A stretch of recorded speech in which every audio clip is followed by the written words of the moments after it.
Havia entre os fariseus um homem chamado Nicodemos, um dos principais dos judeus.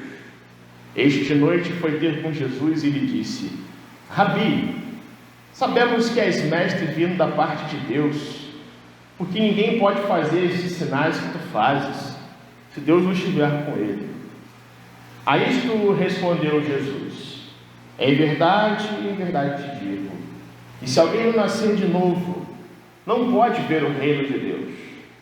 Perguntou-lhe Nicodemos: como pode um homem nascer sendo velho? Pode porventura voltar ao ventre materno e nascer segunda vez?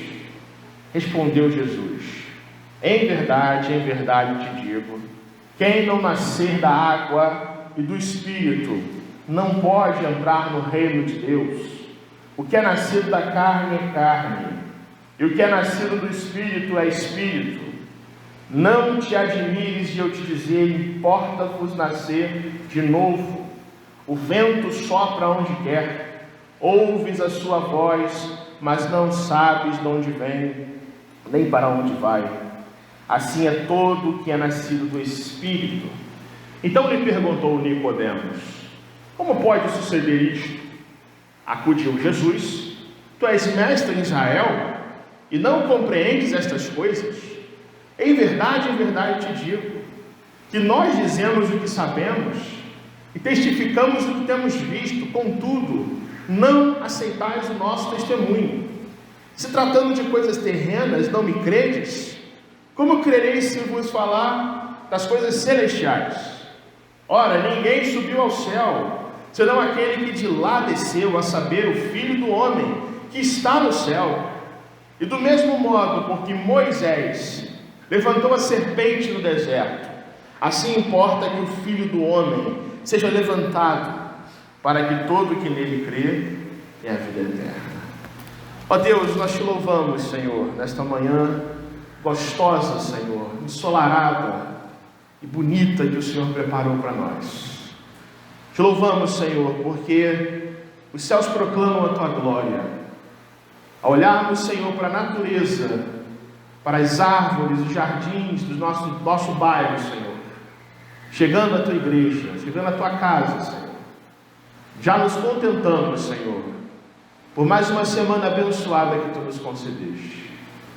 Mas, Senhor, a tua revelação que nos conduz à salvação está em Jesus Cristo, nosso Senhor, revelado na tua palavra, Deus, que nos transmite o Evangelho, a certeza da salvação, a convicção de pecado, Senhor, o arrependimento, mas também o teu grandioso amor por nós, ao ponto de enviar o seu Filho para morrer por nós e nos dar a vida eterna. Por isso, Senhor, nós te pedimos agora que tu acalmes o nosso coração, Senhor, que tu tires a distração da nossa mente, que tu nos ponhas, Senhor, em sintonia com o Espírito Santo. Tira de nós, Senhor, todas as barreiras e obstáculos que impeçam, ó Deus, de não só entendermos, mas de entendermos até além da mera letra, Senhor, de ouvirmos a tua palavra e ouvirmos, Senhor, o Espírito Santo falando conosco. Ilumina, Senhor, a nossa mente e o nosso coração para a tua honra e tua glória, no nome santo do Senhor Jesus. Amém e amém. Jesus era uma pessoa que gostava de conversar. Ler os 4 evangelhos, você chega a essa conclusão com muita facilidade. Talvez ninguém na história do mundo tenha sido tão polêmico, tão cheio de palavras que incomodam a consciência, que perturbam o coração, senão Jesus Cristo, fazendo isto com todos aqueles que se aproximavam dele, e de todos aqueles que o próprio Senhor Jesus ia ao encontro com busca de mostrar o reino de Deus, de apresentar a sua própria salvação. Jesus Cristo é a prova real e concreta de que Deus conhece os nossos corações. Ele é a prova real e concreta da verdade que o salmista já havia falado, de que o Senhor nos sonda e nos conhece, sabe quando nos assentamos e quando nos levantamos, de forma que ninguém pode esconder nenhum pensamento de Deus, ninguém pode esconder os seus erros, os seus pecados, daquele que é onisciente, que se relaciona, que esquadrinha a nossa alma, que conhece-nos completamente, muito melhor do que nós mesmos nos conhecemos. É possível que você não se conheça por completo. É possível que no curso da sua vida você ainda descubra que você tem alguns defeitos, alguns traços de personalidades que você não achava que tinha, algumas reações na vida, algumas situações embaraçosas que nos levam a testar a nossa paciência, a desafiar a nossa fé, mas Deus é aquele que sabe de tudo, de quem você tem sido, de quem você é e também daquilo que você faz. Essa certeza bíblica gera para nós um consolo profundíssimo, um conforto, um descanso, porque se Deus nos sonda e nos conhece, significa que Ele sabe de tudo o que está acontecendo conosco, sabe do que a gente precisa, sabe do que a gente ora, sabe aquilo que a gente fala com Ele, mesmo antes da gente abrir a própria boca. Isso produz em nós um descanso, um alívio maravilhoso. Deus sabe de todas as coisas. Você escuta até pessoas que não creem em Deus proferir essas palavras. Deus está vendo tudo. Deus conhece todas as coisas. Deus sabe do futuro. O futuro a Deus pertence. Mas esse conhecimento também gera responsabilidade. E se Deus nos conhece, nos sonda, significa que eu não posso esconder dele nada. Significa que aquilo que eu não falo para as pessoas, só penso, Deus já sabe. Aquilo que fazemos fechando a porta para ninguém ver, Deus já viu por completo. Jesus é aquele que é a prova real de que quando Ele fala, Ele mostra que Deus conhece os corações, que Ele conhece os nossos pensamentos, que Ele tem uma vontade de se relacionar conosco profundamente, e Ele enxerga os dramas mais profundos do nosso coração, as crises mais terríveis da nossa alma. Eu e você podemos dizer: o Senhor já se antecipou, o Senhor já sabe do que precisamos. Eu digo isso, irmãos, porque o texto que nós lemos é um caso assim. Um homem vai ter com Jesus para conversar com Jesus, na simplicidade do dia a dia, dentro de casa, à noite, em comunhão íntima com Jesus, buscando respostas para as suas perguntas. Diz esse texto que esse homem não era alguém ignorante, não era alguém que não cria em Deus, pelo contrário, cria no Pai de Jesus Cristo, cria no Deus de Israel, cria na história do povo de Deus, guardava a lei de Moisés, buscava piedade, santidade, acreditava numa justiça proveniente de obras, dava esmolas, jejuava com frequência, tudo no sentido de tornar-se alguém mais santo.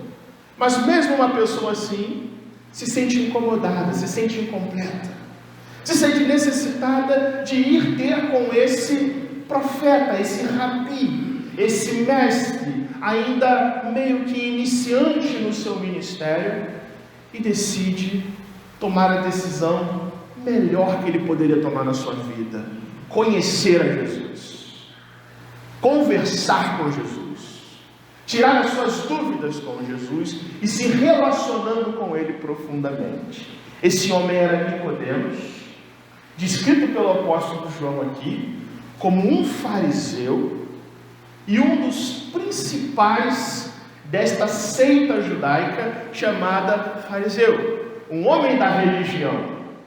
alguém importante nesse meio, um mestre, alguém que sabe de Bíblia, conhecedor da lei e dos profetas, sabe o Antigo Testamento, decora o Antigo Testamento, ensina o Antigo Testamento nas sinagogas. Um grupo em que muitos deles, no entanto, tinham um certo ar de superioridade, sabe? De achar-se muito santo, de achar que se dermos esmolas, se jejuarmos, se coarmos o mosquito da bebida, nós seremos sempre puros e justificados sempre das nossas atitudes. Diz o texto que esse homem vai falar com Jesus e chega com Jesus com uma certa conversa assim: Jesus, está claro que o Senhor é mestre, está claro que o Senhor é mestre vindo da parte de Deus. Versículo 2: porque ninguém pode fazer os sinais, os milagres, as curas que o Senhor faz, se Deus não estiver com ele. Ou seja, vai falar com Jesus, ter com Jesus, interessado em saber desse negócio de Jesus ter poder, ter sinais, que Jesus é mestre, né? Jesus, na visão de Nicodemos, é um profeta abençoado, alguém muito próximo de Deus para fazer sinais, e também um rabi, um mestre capaz de ensinar a lei de Deus. Mas Jesus, que conhece os corações, que sabe os dramas meus e seus, e os dramas de Nicodemos, já corta essa conversa ao meio, e já fala: meu filho, você está vindo me procurar por causa do que eu faço? A causa de você se aproximar de mim é o meu poder sobre o mundo terreno? Saiba de uma coisa: se alguém não nascer de novo, se alguém não observar a necessidade de renascer-se espiritualmente, se alguém não nascer de novo, não pode ver o reino de Deus. Sabe quando você anda de carro em alta velocidade, de repente você vê que o trânsito parou e você dá aquela freada? Já passou por isso? É o que Jesus faz aqui. Parou. Se alguém não nascer de novo, e Jesus abre aqui uma doutrina importantíssima da nossa fé, o novo nascimento. Trata-se de uma nova natureza operada em nós, pelo Santo Espírito de Deus. Se alguém não nascer de novo, ou esse texto poderia ser até traduzido: não nascer de cima, não nascer com uma nova identidade, uma nova natureza, vinda do Pai, vinda do Espírito Santo, esta pessoa não verá o céu, não verá a eternidade com Deus, não obterá de Deus a maior bênção de todas, que é a salvação. Aí você pensa que Nicodemos entende isso? Nós aqui pela fé entendemos essa necessidade. Precisamos de um novo coração, precisamos de uma nova vida com Deus. Mas esse versículo 4, que Nicodemos vem com a dúvida: Jesus, como é que isso funciona? Pode um homem, sendo velho, voltar ao ventre da sua mãe e nascer de novo?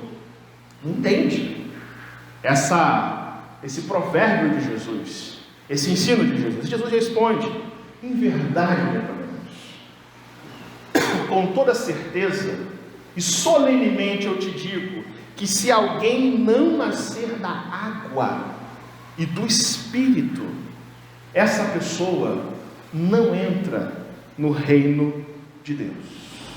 E afirma de novo: se alguém deseja ser salvo, se alguém deseja se relacionar com Deus, ter comunhão íntima com Deus, não basta uma fé rasa e vazia,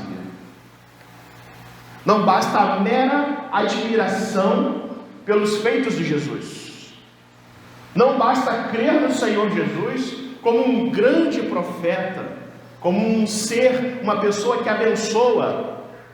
É preciso nascer de novo, é preciso cruzar essa linha, é preciso olhar para Cristo com fé e ter o seu coração regenerado pela obra de Deus, sob pena de não ver a Deus na eternidade. Mas Jesus fala assim: quem não nascer da água, que é símbolo do Espírito Santo, não só da água, mas do Espírito, ou seja, não basta nascer da água, ser batizado, receber o sinal, o símbolo, o selo de fé, que simboliza o Espírito Santo, que simboliza uma fé em Deus. Não basta adentrar as fileiras da igreja, é preciso que o coração se dobre, é preciso que o Espírito Santo lave por completo o nosso ser.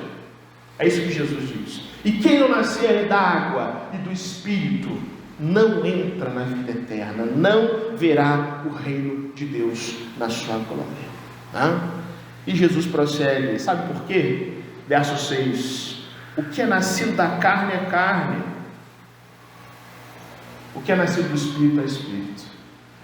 Em outras palavras, carne ou natureza humana gera carne e natureza humana pecaminosa. É como se Jesus abrisse aqui o Salmo 51, onde Davi fala: eu nasci na iniquidade, e em pecado me concebeu a minha mãe. Ou seja, natureza humana pecaminosa, por mais que se esforce, por mais que admire a Deus somente, por mais que busque ser honesto nas suas relações, por mais que demonstre ter uma vida boa, sincera e correta diante dos homens, isso não é suficiente para a salvação, porque a natureza humana só produz pecado. Mas o que é nascido do Espírito é Espírito. O que o Espírito faz no nosso coração, nós não fazemos. A nossa filosofia de vida não faz. Os princípios que aprendemos em casa, como respeitar os mais velhos, como ser honesto nos negócios, sem a fé em Cristo, sem a entrega do coração a Jesus, sem essa regeneração que o Espírito Santo faz, é insuficiente para que alguém veja o reino de Deus.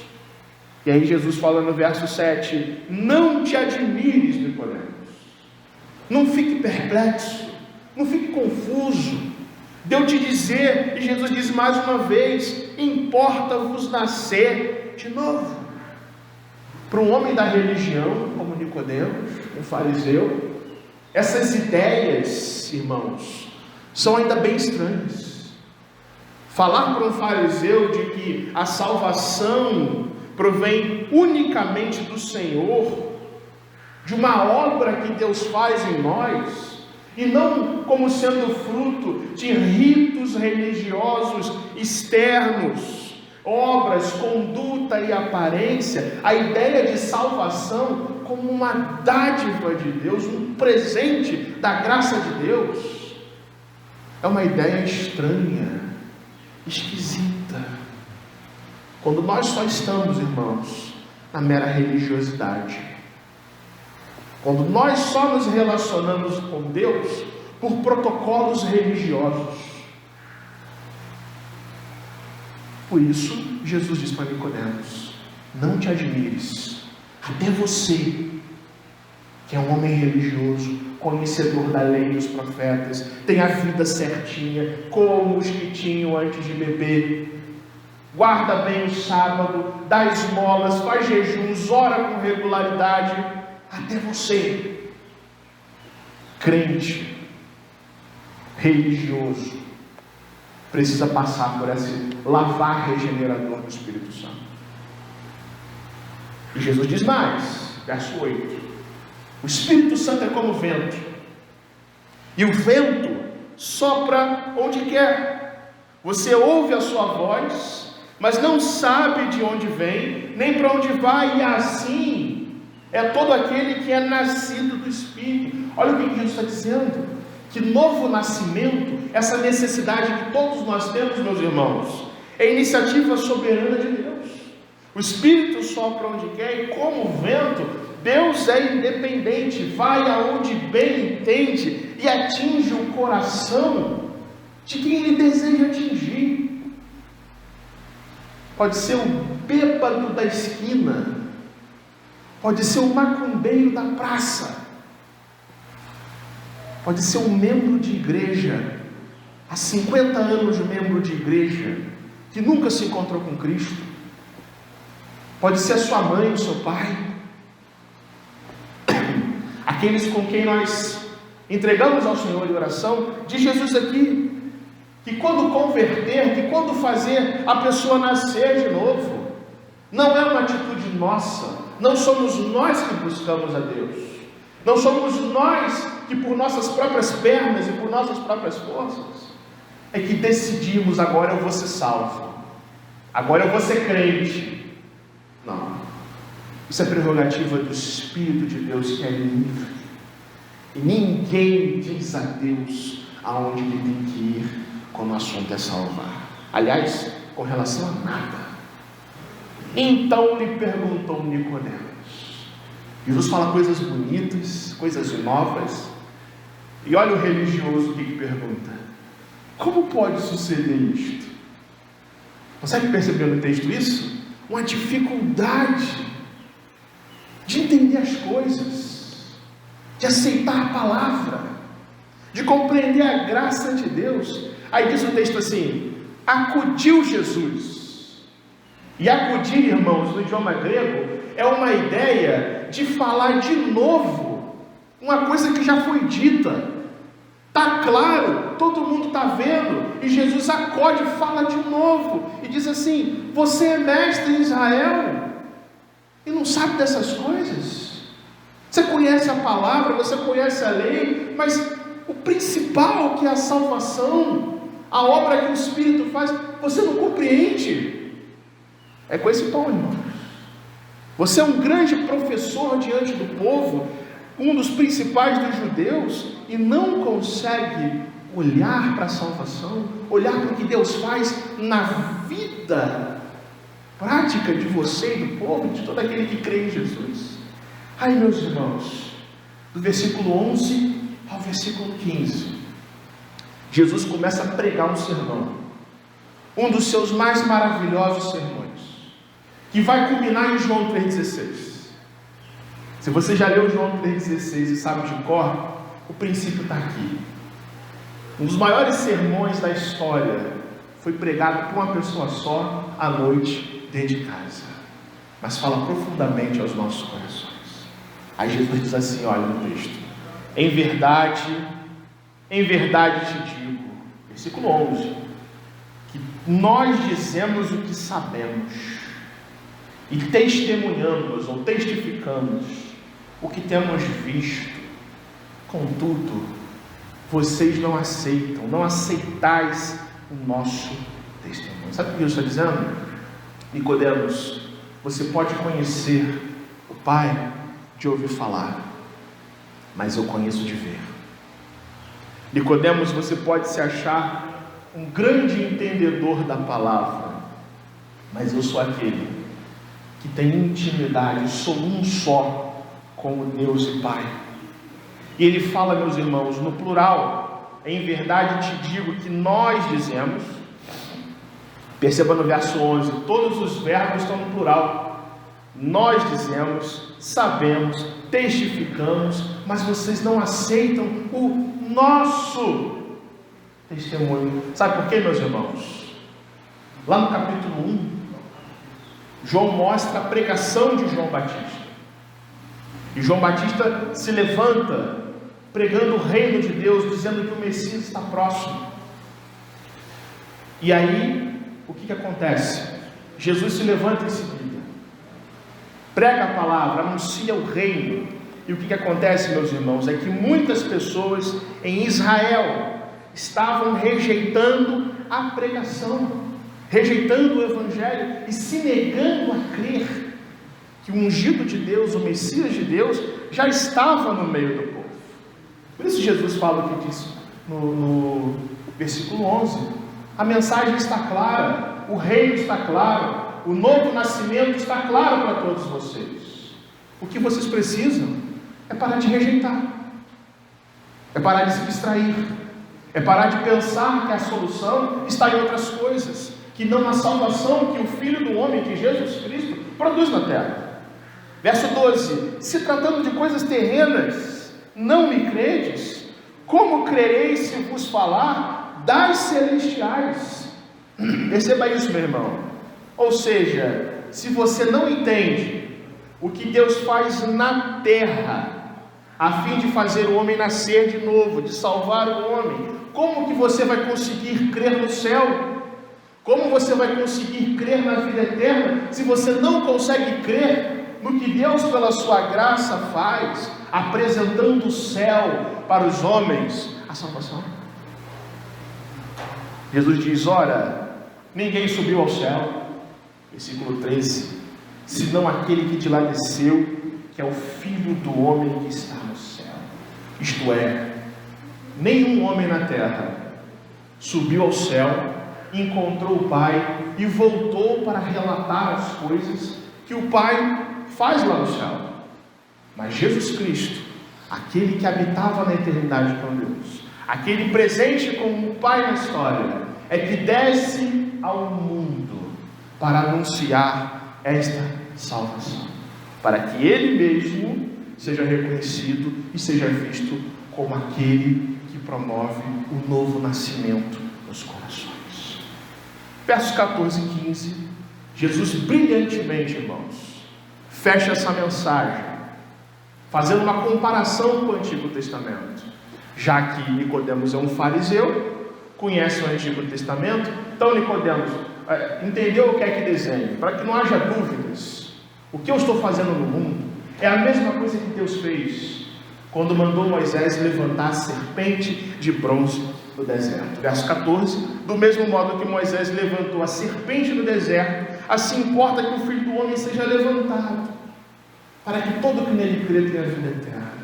Lá em Números capítulo 21, fala de uma rebelião do povo de Israel contra Moisés e contra Deus. O povo cansado se rebela contra Deus e com murmúrio, dizendo assim: Moisés, por que nós saímos do Egito? A gente vai morrer nesse deserto sem pão e sem água. Diz Números que Deus envia serpentes que picam a muitos e matam a muitos. Moisés ora ao Senhor e Deus manda Moisés erguer uma serpente de bronze ali no deserto, e todas as vezes que alguém picado olhasse para aquela serpente, ficava curado. Jesus pega esse gancho e diz assim: da mesma forma que a serpente foi erguida no deserto para curar a picada do veneno, a picada da cobra, eu estou sendo levantado para fazer uma cura muito maior, para limpar vocês do veneno do pecado, para que todo aquele que olhar para mim seja curado de todos os sinais, de todos os vestígios que o pecado promove no coração. Queridos irmãos, é muito importante que nessa manhã a gente se atente a essa palavra, porque Jesus nos mostra a urgência, insiste nessa verdade com Nicodemos, nos fala que o novo nascimento, ter um novo coração da parte de Deus, ter a sua vida transformada, é algo que tem que acontecer hoje na sua vida. Seja você quem for, seja que tipo de vida você tem levado. Jesus fala com o religioso, e nós que somos religiosos, pessoas da religião, da fé em Jesus, é que talvez mais precisemos dessa verdade no nosso coração. É possível que a gente seja como Nicodemos, um homem da religião, homens e mulheres que vão à igreja, mas nunca tenhamos experimentado esse lavar regenerador que muda o nosso ser por completo. Eu quero mostrar para vocês como o novo nascimento é algo urgente que acontecer na sua vida. Primeiramente, esse novo nascimento, Jesus ensina que ele importa, irmãos, em mudança radical de vida. Lá no verso 3, Jesus é assim categórico: quem não nascer de novo, preste atenção nisso, quem não nascer de novo não verá o reino de Deus. E não tem exceções a isso, e não tem jeitinho com essa história. Não tem uma coisa que você possa fazer para tentar se desviar disso. É categórico, é enfático. Quem não nascer de novo não verá Deus na sua glória. Pode ter muita qualidade, pode ter pouco defeito, você pode ser até um anjo ambulante praticamente, mas ainda assim você precisa nascer de novo, porque senão, meu irmão, a sua vida está perdida. Não se trata, irmãos, de meros hábitos religiosos. Não se trata simplesmente de você melhorar um pouquinho o seu comportamento, melhorar um pouquinho o seu palavreado. Jesus está falando que é você voltar a vida para Ele, de você se aproximar dele com fé e com desejo de mudança, como você cantou nesse culto aqui: renova-me, Senhor, já não quero ser igual, renova-me, Senhor, põe em mim o teu coração. Você cantou isso nesse culto. Esse texto nos chama, irmãos, a olhar para o nosso coração, a pensar, a refletir nossas atitudes. Será que nós somos pessoas renascidas pelo Espírito Santo? Ou somos pessoas como muitos dos fariseus eram? A maneira como pensamos na nossa vida reflete o reino de Deus? Ou o que a gente vive é só mera religiosidade? Jesus nos ensina, irmãos, que para alguém ver o reino de Deus, não basta crer que Ele existe. Não basta ter essa fé vazia, admiradora, reflexiva, que fica na superficialidade. É preciso ouvir a voz do Espírito Santo. É preciso nascer de novo. Quem não nascer de novo não verá o reino de Deus. Essa urgência, irmãos, do novo nascimento também demonstra o próprio poder do Espírito Santo. Jesus está a todo tempo aqui enfatizando a terceira pessoa da Trindade, o Espírito de Deus. O Espírito é livre, sopra onde quer. É preciso nascer de novo, mas esse novo nascimento não é fruto de um esforço, de um mérito nosso, mas da própria soberania do Espírito Santo. É Ele que age no nosso coração, trazendo quebrantamento, arrependimento. Logo, a salvação é algo que recebemos da parte de Deus. Quando Jesus manda eu e você nascermos de novo, Jesus não está dizendo: faça um esforço, tente nascer de novo, faça uma tentativa de ser crente. Não! O que Jesus está dizendo é: pare de ser surdo, pare de ser duro, pare de ser gelado, frio com a sua vida com Deus. Ouça o que o Espírito Santo fala ao seu coração. Quem não nascer da água do Espírito não verá o reino de Deus e, portanto, passará a eternidade no inferno. É uma advertência séria, meus irmãos. Eu digo para vocês, irmãos, o inferno está cheio de admiradores de Deus. O inferno está cheio de membros de igreja que passaram a vida da igreja, mas ocultando seus pecados, que passaram a vida inteira sentando na igreja militante, mas não fazem parte da igreja triunfante, de muitas pessoas que só tiveram aparências de religião, mas nunca um encontro real e sincero com Jesus, com Deus, com o Espírito Santo. E o salário do pecado é a morte eterna, ser condenado, passar a eternidade em tormento, sem graça, sem alívio, sem esperança. É terrível o que acontece hoje. Terrível a gente ver a possibilidade, meus irmãos, de nós estarmos nos enganando a nós mesmos, passarmos a vida na religião sem novo nascimento. Pastor David Nicholas, pastor de uma igreja nos Estados Unidos, muito grande hoje por sinal, quando chegou para pastorear aquela igreja, conta ele no seu livro sobre o Evangelho, que ele percebeu que os pastores que lá passavam não tinham pregado mais a respeito de Cristo, do Evangelho, da salvação que há em Deus, a não ser na Páscoa e a não ser no Natal. Durante todo o tempo, todo ano, os sermões, as mensagens, eram mensagens sobre moralidade, sobre honestidade, sobre conduta, sobre do que você pode fazer, do que você não pode fazer. Isso é a graça de Deus. O pastor Nicolas, vendo esse problema, no primeiro domingo que chega para pregar no culto, prega uma mensagem simples, sobre o amor de Deus, sobre a necessidade do pecado, de olhar o pecado, de corrigir o pecado, e prega aquele sermão mais fácil de se entender, mais simples do mundo. Quando ele termina a mensagem, irmãos, há uma irmã, ele escuta um choro, alguém chorando convulsivamente, convicta de pecado. E quando ele olha para o lado, era a organista que há 40 anos tocava órgão na igreja, chorando convulsivamente, entregando o coração para Jesus. 40 anos tocando órgão na igreja. Necessário nascer de novo, queridos irmãos.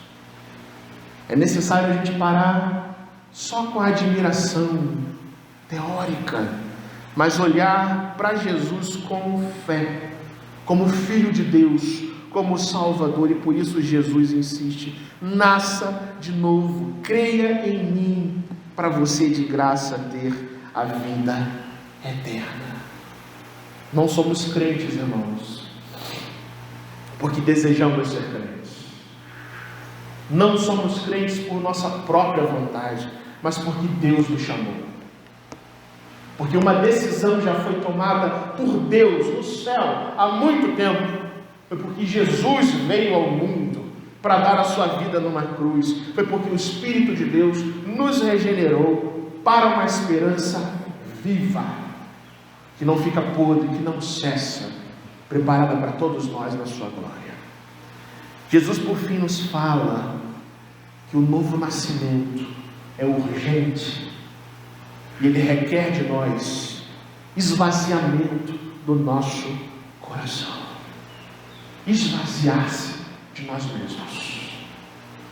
Jesus mostra para Nicodemos qual é o problema dele, conhece o coração dele e diz que o problema dele é ouvir a palavra, mas não a receber como palavra de Deus. Nicodemos, como vimos, se aproxima de Jesus querendo sinais, admirando que Jesus é um profeta em Israel, mas não o via ainda como Senhor e Salvador, por estar apegado às suas tradições religiosas, aos seus conceitos pré-definidos de vida, para aquilo que ele acha ser certo, e não consegue enxergar a Jesus como Filho de Deus. E meus irmãos, fico um alerta para todos nós.